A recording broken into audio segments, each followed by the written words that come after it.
How do you keep something secret? You hide it in plain sight. July 8, 1947. The flying disc has been found and is now in the possession of the Army. If you look at the document sent to J. Edgar Hoover, 3 so-called flying saucers had been recovered in New Mexico. It has become the #1 document viewed on the FBI website. There have been ET visitation, and people have been attempting to conceal this knowledge.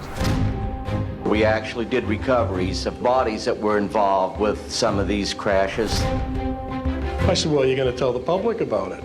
And he says, no, we don't tell the public about this. There became to be this bifurcation, this separation between legitimate national security and military operations and the deep black programs that are unacknowledged. If people think that it's just the UFO issue, they're gravely mistaken. This is one of the ultimate secrets that needs to be exposed. If there was a project that was illegal, the president doesn't know it's occurring, who's going to stop this from happening? The moon of Mars. There's a very unusual structure. When people find out about that, they're going to say, who put that there? These deeper black programs have the technology to hoax an alien invasion. They could do it, and they could do it in a way that's 100% believable.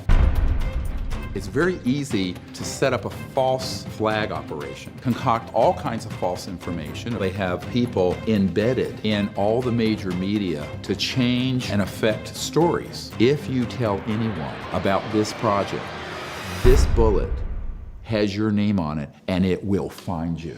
The strategy was that first the Russians were the enemy, then terrorists would be identified, then third world country crazies. The last card is the alien card, and all of it is a lie. A lie.